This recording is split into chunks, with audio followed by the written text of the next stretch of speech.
धर्मदंड मराठी वर्त लढा सत्याचा चॅनल लाईक शेअर सबस्क्राईब करा. सर्वांचे नेते आदरणीय बापूसाहेब पाटील साहेब यांचंही आगमन या ठिकाणी होत आहे. त्यांच्या समवेत युवा नेते लोकांचे आधार संघ शरणप्रिया पाटील साहेब यांचंही आगमन या ठिकाणी होत आहे. मी गावातील तमाम मतदार बंधूंनी बघितलं अशी विनंती करतो की आपण व्यासपीठाच्या समोर ज्या खुर्च्या आहेत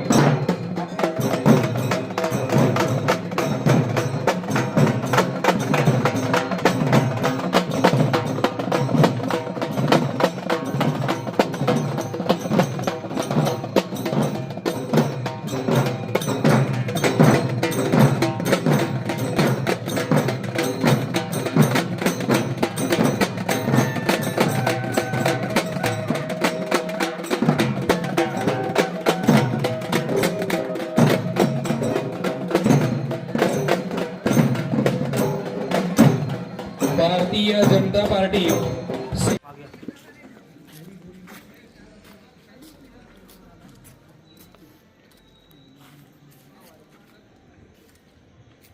ओम शांती. खऱ्या अर्थानं जिल्हा परिषद पंचायत समितीच्या निवडणुकीचा आपण गेल्या 5 वर्षापासून वाट पाहत होतो. मागची निवडणूक 2017 मध्ये आपण पार पडलो होतो. जवळपास 2021 ते 22 ला आपण हा कार्यक्रम संपल्यानंतर आज 2026 मध्ये निवडणुका होत आहेत. आणि खऱ्या अर्थानं ग्रामीण भागामध्ये स्थानिक स्वराज्य संस्थेला फार मोठं महत्व आहे. ज्या ठिकाणी आपल्या गावचे प्रश्न, आपले गटाचे प्रश्न हे सोडवण्यासाठी एक सक्षम उमेदवार आपण सगळेजण निवडत असतो. आणि आज बेळंबे आमच्या गावामध्ये आजच्या या सभेच्या माध्यमातून आमचे महायुतीचे उमेदवार भारतीय जनता पार्टी, शिवसेना व राष्ट्रवादीच्या संयुक्त विद्यमानाने मदनजी पाटील व पंचायत समितीचे उमेदवार राजकुमार मानेजी ज्यांचा आपण आतुरतेनं वाट पाहत होतो ते तुम्हा आम्हा सर्वांचे लाडके या राज्याचे माजी मंत्री आदरणीय बसवराज पाटील साहेबांचं या ठिकाणी आगमन झालेलं आहे. आपण जोरदार टाळ्या वाजवून साहेबांचं या ठिकाणी स्वागत करूया.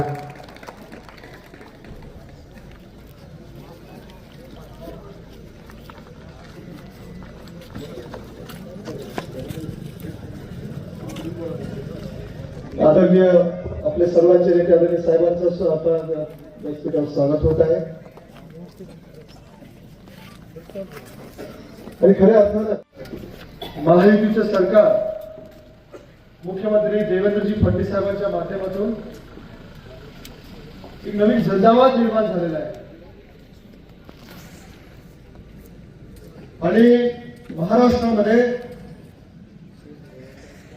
विकासाच्या माध्यमातून तळागाळापर्यंत पोहोचवण्याचं काम माननीय मुख्यमंत्र्यांच्या नेतृत्वामध्ये आज आपल्या महाराष्ट्रामध्ये होत आहे. आणि आजच्या या निवडणुकीच्या निमित्ताने एवढं सांगतो मी, आपल्याला आदरणीय साहेबांचं म्हणत आपल्याला मार्गदर्शन आपल्याला ऐकायचं आहे. आमच्या सर्व मान्यवरांनी आता सांगितलं तुम्हाला, आनूर जिल्हा परिषदेमधून 2017 मध्ये जेथे माझं त्यावेळेस माझं वय 26 वर्ष होतं. आपण सगळ्यांनी फार मोठा आशीर्वाद मला तुम्ही दिला आदरणीय साहेब आणि काकांच्या नेतृत्वामध्ये. आणि सभागृहामध्ये आपला आवाज म्हणून तिथं काम करण्याची संधी तुम्ही मला दिल्याबद्दल मी आपला आभार व्यक्त करतोय. पण आजच्या या निवडणुकीमध्ये मला बेळंबकरांना, आमच्या सर्व परिसर नागरिकांना विनंती करायचं आहे की ज्या पद्धतीने तुम्ही मला निवडून दिलात त्यापेक्षाही जास्त मतानं मदन पाटील व राजकुमार मानेजींना तुम्ही निवडून द्या, आशीर्वाद द्या, ही मी तुम्हाला नम्र विनंती आज करतो.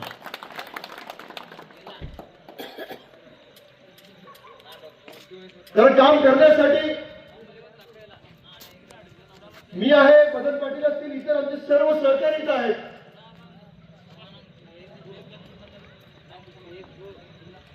पंचायत समितीमध्ये त्यांनी चांगलं काम केलं. मदन पाटलांनी, त्याला प्रश्नांची जाण आहे आणि आपल्या या परिसरासाठी नेहमी तुमच्या सुखदुःखामध्ये ते सोबत राहिलेले आहेत. म्हणून कुठल्याही गोष्टीचा मनात न विचार करता विळंब करणं माझी विशेष विनंती राहणार आहे.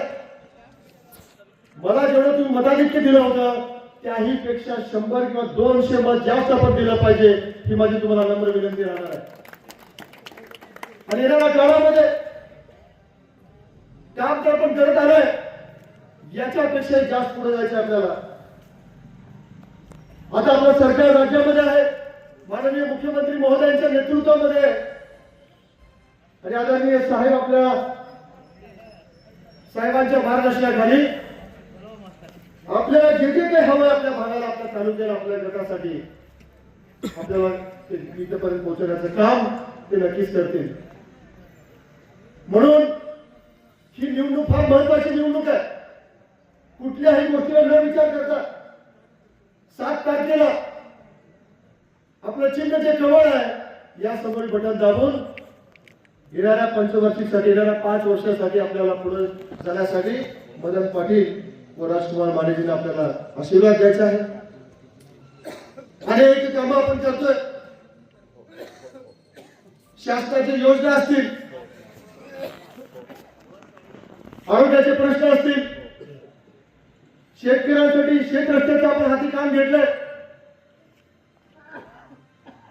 या पुढील काळामध्ये या सर्व कामांना गती देण्यासाठी तुम्हाला सगळ्यांना एकत्रित येऊन या निवडणुकीमध्ये ज्या पद्धतीने लोकसभा विधानसभेमध्ये आपण मतदान करतो आणि योग्य उमेदवार आपण निवडून देतो, त्याच पद्धतीनं मदन पाटील व राजकुमार मानेजींना आपण आशीर्वाद द्या, ही नम्र विनंती करतो. आणि आपण मंडळी नेहमीच चैतन्य मूर्ती काकांपासून आदरणीय साहेब काका व माझ्या वती तुम्ही एवढा मोठा प्रेम आशीर्वाद दिला. माझ्या राजकीय जीवनाची सुरुवात आपण आपल्या माध्यमातून झालेली आहे, हे माझ्या जीवनामध्ये मी कधी विसरू शकत नाही. आणि माझ्या आपल्या सर्वांना विनंती आहे की या 7 तारखेला उघडलेल्या मतदानाला आपल्या सामोरं जाण्यासाठी आपण सगळ्यांनी कमळ आपला हात चिन्ह समोर बटन दाबून आपले उमेदवार मदन पाटीलजी व राजकुमार मानेजींना आपण आशीर्वाद द्यावं. आपले जे काही प्रश्न आहेत आताच बाबराजींनी आपण दिलेल्या चिठ्ठी गावकऱ्यांच्या वतीनं मागासवर, आमच्या सर्व मागासवर्गीय स्मशानभूमीचा दहनशेडचा विषय असेल, हिंदू स्मशानभूमीचा दहनशेड आहे. आणि मागच्या काळामध्ये अतिवृष्टी झाल्यानंतर आपण इथे तहसीलदार व एटीएम साहेबांना घेऊन येऊन मी स्वतः आपल्या लोकांना मदत देण्याचा, आपण त्यांना मदत देण्यासाठी आपण प्रयत्न केलेला आहे. आपण काळजी करू नका. येणाऱ्या काळामध्ये हे सर्व प्रश्न आपल्याला सोडवायचे आणि आपल्यासाठी जे जे काही हवं ते आपल्यापर्यंत पोहोचवण्याचं काम आपण करू, एवढी विनंती करतो. आणि आदरणीय साहेबांच्या आपल्या समोर आपल्याला मार्गदर्शन आपल्यामध्ये मला वाटतं मी जास्त वेळ घेणार नाही. आपल्या सगळ्यांना साहेबांना ऐकायचं आहे, एवढंच मी विनंती करतो. थांबतो. जय हिंद, जय महाराष्ट्र. मी प्रथमतः या ठिकाणी आपल्या सर्वांच्या वतीनं, माझ्या वतीनं या तिन्ही उमेदवारांना मनापासून या ठिकाणी शुभेच्छा व्यक्त करतो. आणि विशेष करून आपण सर्वांनी त्यांना सहकार्य करावं, त्यांना आपलं आशीर्वाद द्यावं, त्यांना आपल्या सर्वांची सेवा करण्याची संधी द्यावी, ही विनंती या निमित्ताने मी आपल्याला या ठिकाणी करतो. खरं म्हणजे ही निवडणूक अतिशय महत्वाची आहे आणि जिल्हा परिषद आणि पंचायत समिती आणि ग्रामपंचायत या ज्या संस्था आहेत त्या अतिशय महत्वाच्या आहेत. आपण पाहतोय की जिल्ह्यामध्ये ज्या काही योजना असतील, मग ते केंद्र सरकारच्या योजना असो, राज्य सरकारच्या योजना असो, ते अतिशय चांगल्या पद्धतीनं राबवण्यासाठी आपल्याला जिल्हा परिषदेची फार मोठी गरज आहे. त्याचसोबत पंचायत समितीची गरज आहे. त्याचसोबत ग्रामपंचायत सुद्धा अतिशय महत्वाची आहे, त्याची सुद्धा आपल्याला गरज आहे. आणि म्हणून सत्तेचं विकेंद्रीकरण झालं पाहिजे. आणि ही सगळी कामं ज्या त्या स्तरावरती, जिल्ह्याच्या स्तरावर, तालुक्याच्या स्तरावर, ग्राम पातळीवर हे सगळे प्रश्न ज्या त्या ठिकाणी मार्गी लावले पाहिजे. लोकांना न्याय मिळाला पाहिजे, गावचा विकास झाला पाहिजे, परिसराचा विकास झाला पाहिजे, अशा एका उदात्त हेतून ह्या सगळ्या संस्था या ठिकाणी निर्माण केलेल्या आहेत. आणि म्हणून या संस्थेच्या निवडणुका सुद्धा मला वाटतं तितक्याच महत्वाच्या आहेत. या संस्थेमध्ये चांगली माणसं निवडून देणं आणि या सगळ्या संस्था लोकाभिमुख करणं हे सुद्धा फार गरजेचं आहे, पाण्याचं. आणि आज आपण पाहतोय की अनेक योजना, त्याची माहिती मला वाटतं आमच्या पूर्वीच्या वक्त्याने दिलेली असेल की आज केंद्र आणि राज्य सरकारच्या एवढ्या योजना आहेत की मला वाटतं त्या सगळ्या योजना आपण जर आपल्या गावामध्ये आपण राबवलं जिल्हा परिषद पंचायत समितीच्या माध्यमातून, तर मला वाटतं आपला विकास आपल्या हाती असं म्हणायला सुद्धा काही हरकत नाही. आणि म्हणून आपला विकास आपल्या हाती म्हणजे आपण जे करतो, एकदा ग्रामपंचायतचा सरपंच म्हणून निवडून आल्यानंतर, जिल्हा परिषदेमध्ये संधी मिळाल्यानंतर, पंचायत समितीमध्ये संधी मिळाल्यानंतर पुष्कळसं व्हावं या ठिकाणी काम करण्यासाठी आहे. आणि आज तरी केंद्रामध्ये अनेक योजना आहेत. आवास योजना असेल, इतर घर घर नल योजना किती मोठ्या प्रमाणामध्ये आहेत. बाकीच्या रस्त्याच्या बाबतीमध्ये सुद्धा अनेक योजना, त्याचाही उल्लेख या ठिकाणी आमच्या सगळ्या मित्रांनी या ठिकाणी केलेला आहे. आणि म्हणून अशा अनेक योजना सक्षमपणाने राबवण्यासाठी चांगली माणसं निवडून देणं सुद्धा अतिशय ही काळाची गरज आहे. आणि म्हणून मी आपल्याला एवढंच म्हणेन की आज आमचे मदन पाटील हे तालुका पंचायत समितीचे सभापती आहेत. तालुका पंचायत समितीचा सभापती म्हणजे नेक्स्ट टू आमदार, आमदारच्या बरोबरीची जागा आहे. आणि म्हणून एवढे माणसं की आपल्याकडे आता या व्यासपीठावर बसलेली मला वाटतं तसं जर पाहिलं तर टिकापरे सभापती आणि मदन पाटील सभापती, की तुम्ही माणसं नेक्स्ट टू आमदार आहे या तालुक्यात. आणि गोविंदराव पाटील म्हणजे या भागामध्ये, या भागातली माणसं निर्माण करण्यासाठी म्हणून सुद्धा चांगली माणसं लोकांच्या समोर आली पाहिजे, त्यांना संधी मिळाली पाहिजे, अशा एका उदात्त हेतून ही सगळी कार्यकर्ते आपण या ठिकाणी निर्माण करू शकतो. जिल्हा परिषद म्हणजे ही एक प्रयोगशाळा आहे. मी सुद्धा जिल्हा परिषदेमधून गेलो, शरद पाटील तुम्ही जिल्हा परिषदेमधून गेला. या राज्याचा इतिहास आहे. विलासराव देशमुख गावचे सरपंच होते, ते राज्याचे मुख्यमंत्री झाले. सुधाकरराव नाईक या राज्याचे मुख्यमंत्री झाले, ते एका गावचे सरपंच होते. जिल्हा परिषदेमध्ये ज्या वेळेला आपण जातो त्यावेळेला मी जिल्हा परिषदेमध्ये गेलो, त्या प्रयोगशाळेमध्ये मला काम करायची संधी मिळाली. प्रशासन म्हणजे काय हे समजून घेतलं आणि म्हणून मला राज्याचा मंत्री म्हणून सुद्धा काम करायला ठिकाणी सोपं गेलं. सगळे प्रश्न आम्हाला त्या ठिकाणी लक्षात आले, लोकांचे प्रश्न सोडवण्यासाठी म्हणून सुद्धा मदत झाली. आणि म्हणून ही जिल्हा परिषद, ही पंचायत समिती आणि ही ग्रामपंचायत हे अतिशय महत्वाच्या संस्था आहेत.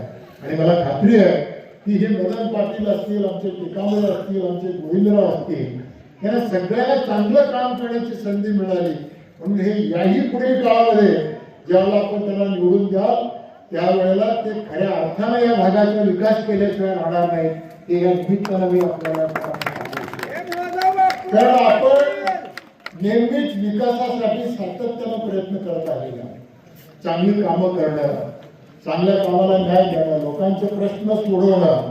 आणि या भागामध्ये तरी आपण ज्या ज्या वेळेला निवडणुकीला सामोरं गेलो त्या वेळेला बापूरावजी व्यासपीठावर आहेत की भरभरून मदत लोकांनी आपल्याला भरभरून मदत. 1974ला ज्या वेळेला या भागामध्ये निवडणूक आमचे ईश्वरदत्ता दिंडागाडे लढवले, ते 1974 पासून ते आजपर्यंत म्हणजे जसं मुरुमची नगरपालिका बापूराव पाटील 50 वर्ष लोकांनी आपल्याला निवडून दिलं, तसं याही भागातल्या लोकांनी 50 वर्ष जिल्हा परिषद आपल्याला निवडून देऊन एवढा मोठा आशीर्वाद या भागातल्या लोकांनी आपल्याला दिला.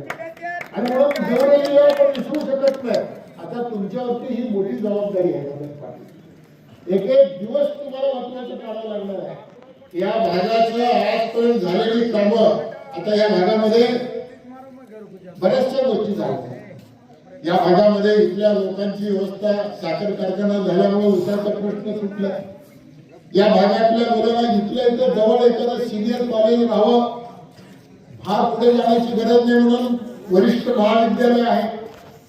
या भागामध्ये इतर काही वित्त संस्था, बँका, हे ते पैशाचे व्यवहार चांगल्या रीतीने करता येऊन अनेक प्रकारच्या संस्था या ठिकाणी निर्माण झाल्या. आणि आता हा भाग नॅशनल हायवेवर येतो. नेशनल हाईवे पटेल साहब, तुमको मालूम है, मुझे मालूम नहीं, आपका नेशनल हाईवे का नंबर अब 65 है. काय किती आहे? 65 आहे ना. 548B. हा, हे 65 तिकडचं आहे. आणि हे 548B याला आता नंबर पडला. म्हणजे आता आपला भाग नॅशनल हायवेवर आला. म्हणजे हे आपल्या सर्वांच्यासाठी अतिशय आनंदाची गोष्ट. आणि ते आणण्यासाठी आम्ही सगळ्यांनी प्रयत्न केलं. शरण पाटलांनी नारळ फोडलं आणि काम सुरुवात झालं. हे सुद्धा फार महत्वाची गोष्ट. आणि नॅशनल हायवेवर ज्यावेळेला भाग येतो त्यावेळेला विकासाला अजून थोडी गती मिळते. मला मी जेवढे साहेबांना सातत्यानं सांगतो, तिथं थोडंसं 2 किलोमीटरचा रस्ता फक्त थांबलाय, ते थोडं झालं तर मला वाटतं फार मोठी क्रांती या भागामध्ये होईल. आता आपल्या सगळे रोड ज्यावेळेला होतील त्यावेळेला मदन पाटील, तुम्ही या भागाचे जिल्हा परिषदचे मेंबर, म्हणजे फार मोठा आहे. या म्हणून आता इथले जे लहान सहान काम आहे, मग तो कुठल्या रस्त्याचा विषय असेल, पाण्याचा विषय असेल, आरोग्य सुविधा उपलब्ध करून देण्याच्या बाबतीमध्ये असेल, किंवा इतर सगळ्या गोष्टी असतील, त्याच्यामध्ये बारकाईने लक्ष घालून या पुढील काळामध्ये मदन पाटील महिन्यातून एकदा तरी एका गावाला भेट दिल्याशिवाय राहणार नाही, हे मी आज आपल्याला या ठिकाणी सांगितलं. आणि अशा अनेक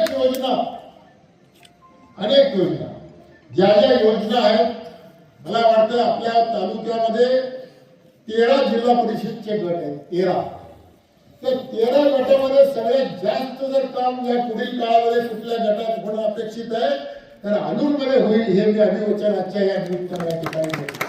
त्याचं कारण असं आहे की आता सरकार आपलं, केंद्रात आपलं सरकार आहे, राज्यामध्ये आपलं सरकार आहे, आणि राज्याच्या मुख्यमंत्र्यांचं विशेष करून आपल्या भागावरती खूप मोठं लक्ष आहे.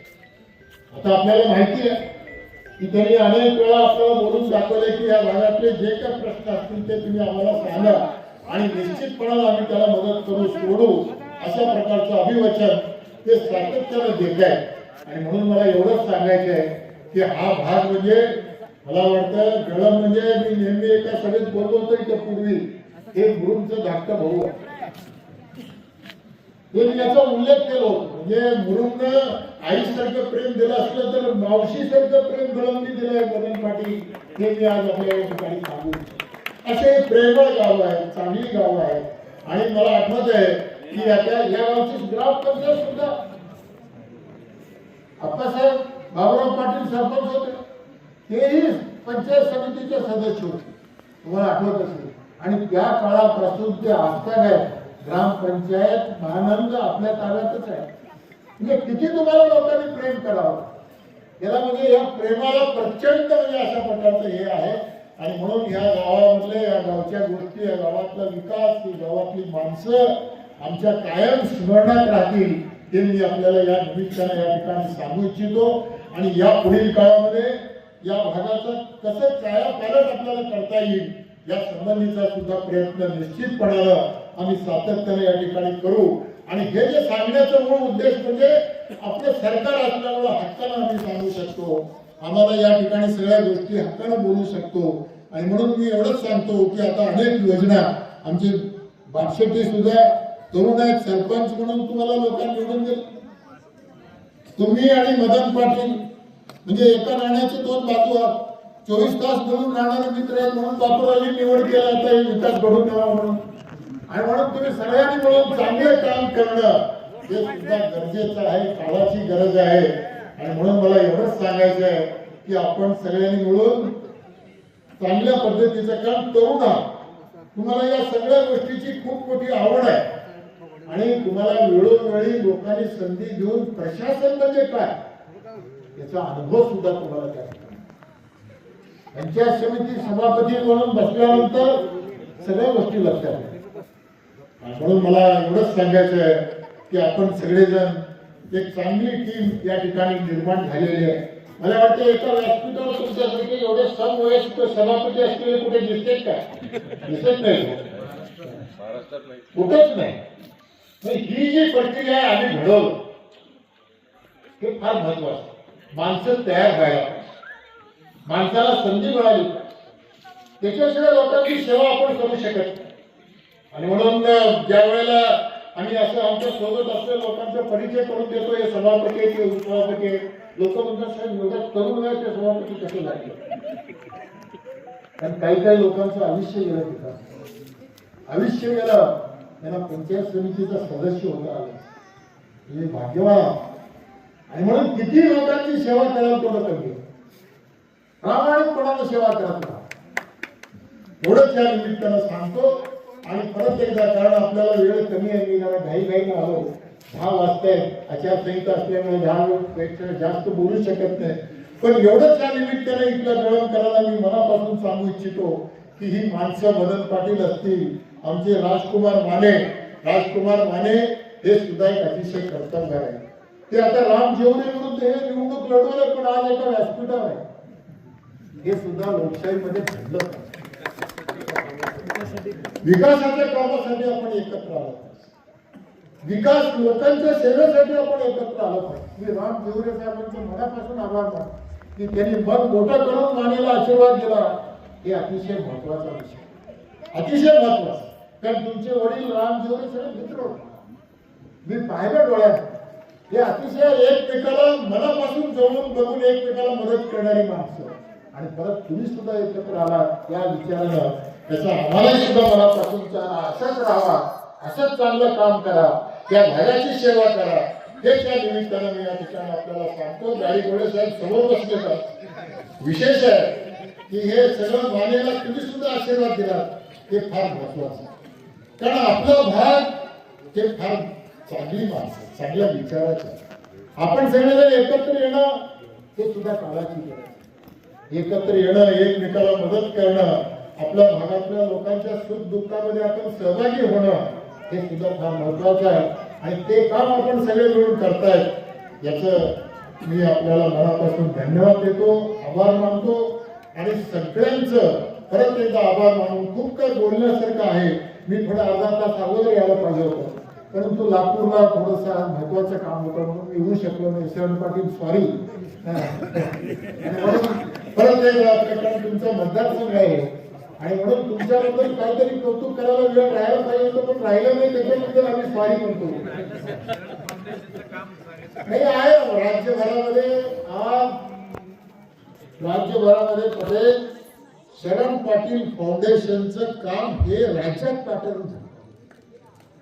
आज बावनकुळे सर प्रत्येक सभेमध्ये सांगतायत, प्रत्येक सभेमध्ये की शरण पाटील फाउंडेशन मुळे आम्हाला एक कॅबिनेटमध्ये ठरवलं, विधिमंडळामध्ये कायदा झाला.